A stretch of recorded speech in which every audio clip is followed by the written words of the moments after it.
Warwiya ani Nabi sallallahu alaihi wasallam.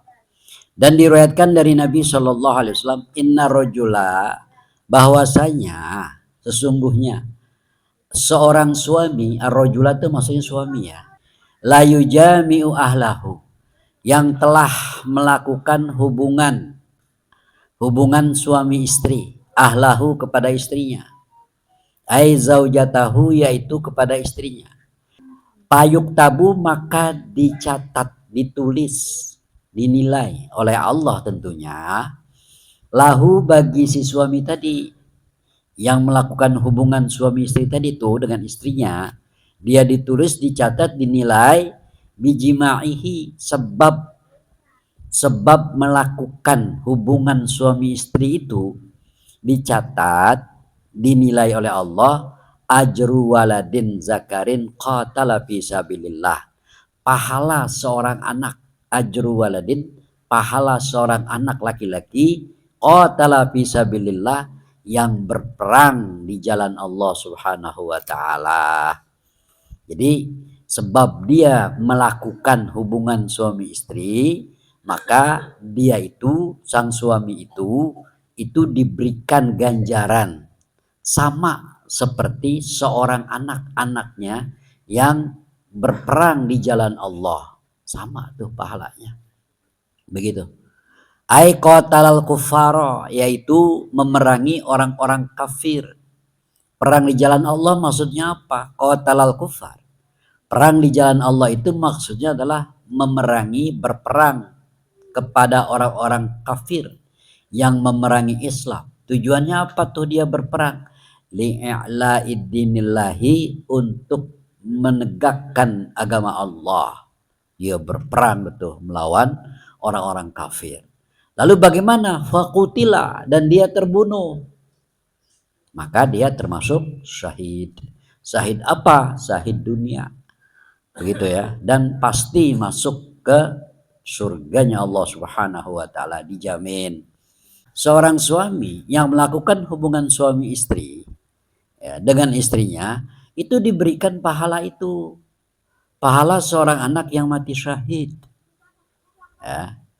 Oh begitu? Iya, begitu.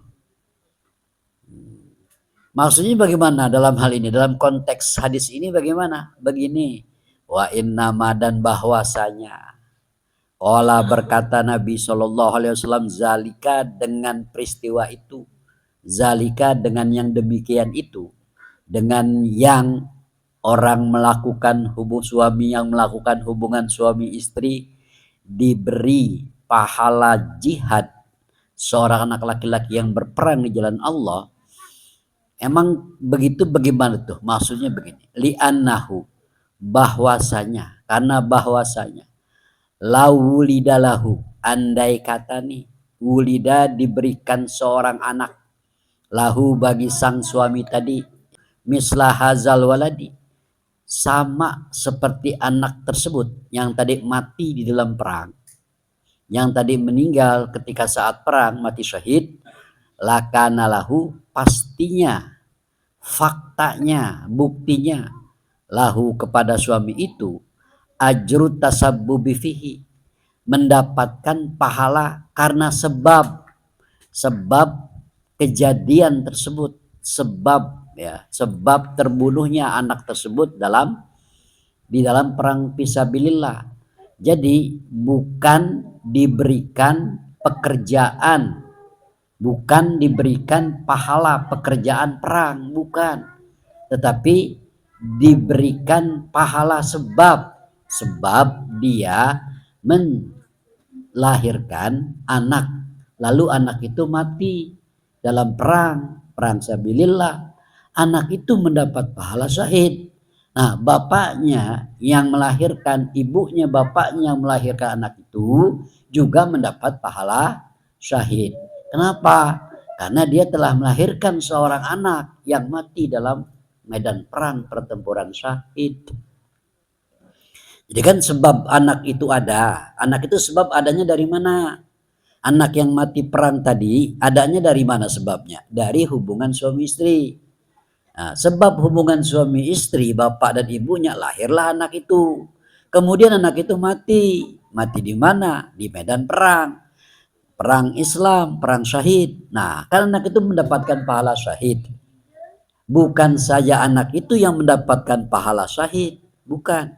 Tetapi anak yang lahir, anak sebab bapaknya itu, dia lahir sebab bapak dan ibunya, maka penyebab yaitu ibu dan bapaknya pun mendapatkan nilai pahala syahid sebagaimana diberikan kepada anaknya yang mati syahid. Enak banget tuh ya begitu ya. Sama dah dengan yang lain. Sama begini, anak kita nih belajar apa? Belajar agama. Di mana? Di pesantren. Oh gitu ya. Nah, anak ibu ini meninggal dalam keadaan belajar. Nah, kan anak ibu orang yang belajar itu kan hukumnya syahid ketika mati. Cuman syahidnya syahid akhirat karena bukan perang. Dia meninggal pada saat melakukan kewajiban berupa belajar di jalan Allah. Matilah anak kita, umpama begitu. Nah, anak kita mendapatkan pahala syahid. Kan gitu Bu ya. Anak kita mendapatkan pahala syahid. Nah, anak kita yang mendapatkan pahala syahid itu sebab keluar dari mana? Dari perut ibunya. Ibunya hamil karena sebab apa? Sebab melakukan hubungan suami istri dengan ayahnya, dengan bapaknya. Nah, oleh karena itu yang menjadi sebab yaitu bapak dan ibunya juga mendapatkan nilai pahala syahid sebagaimana anak yang diberikan pahala syahid tersebut. Begitu Bu ya. Jadi sama. Anaknya meninggal lalu mendapatkan pahala syahid, ibu bapaknya yang menjadi sebab lahirnya anak yang syahid itu juga mendapat pahala syahid. Ya kan begitu kan anak-anak, tenang aja, ridoin aja dah. Lalu Allah begini nih, Allah kata begini nih dari Nabi. Ma'a bersamaan. Annallaha ta'ala khaliquhu, bahwasanya Allah subhanahu wa ta'ala zat yang menciptakan anak itu. Wa muhyihi, dan Allah yang menghidupkan anak itu.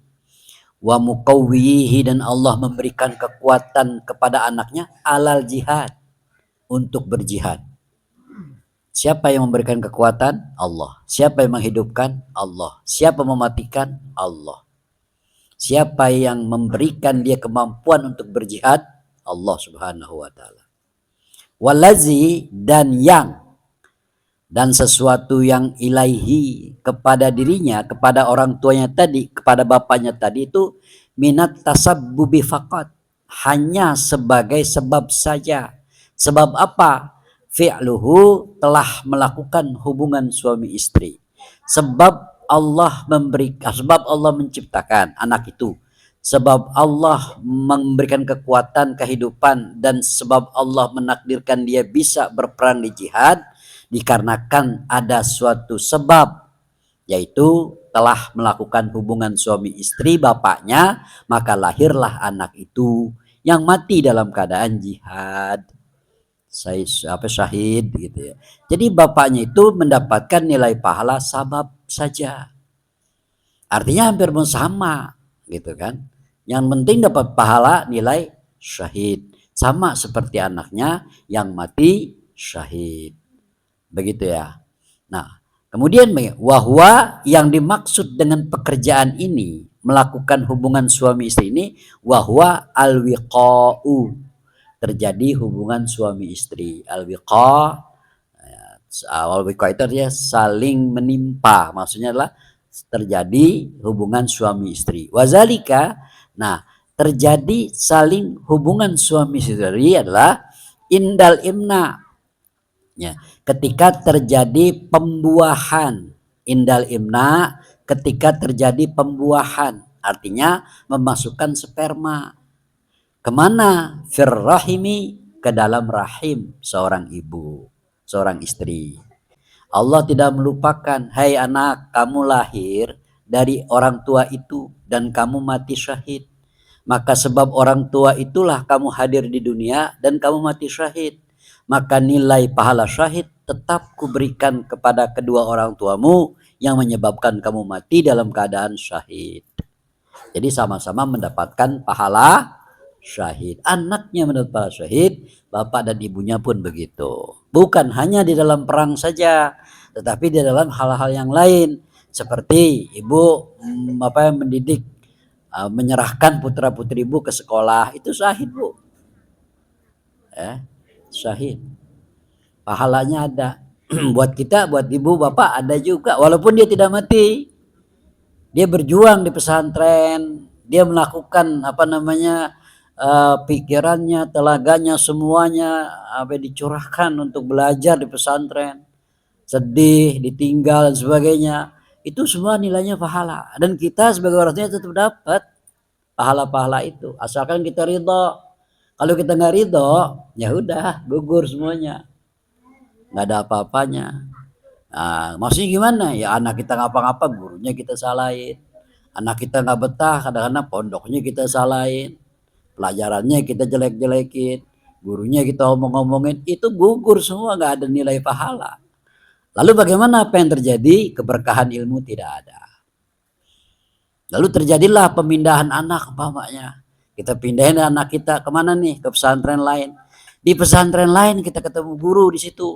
Lalu kita banding-bandingkan pesantren ono begini, begini, begini, habis sudah. Gugur semua itu keberkahan ilmu. Kenapa?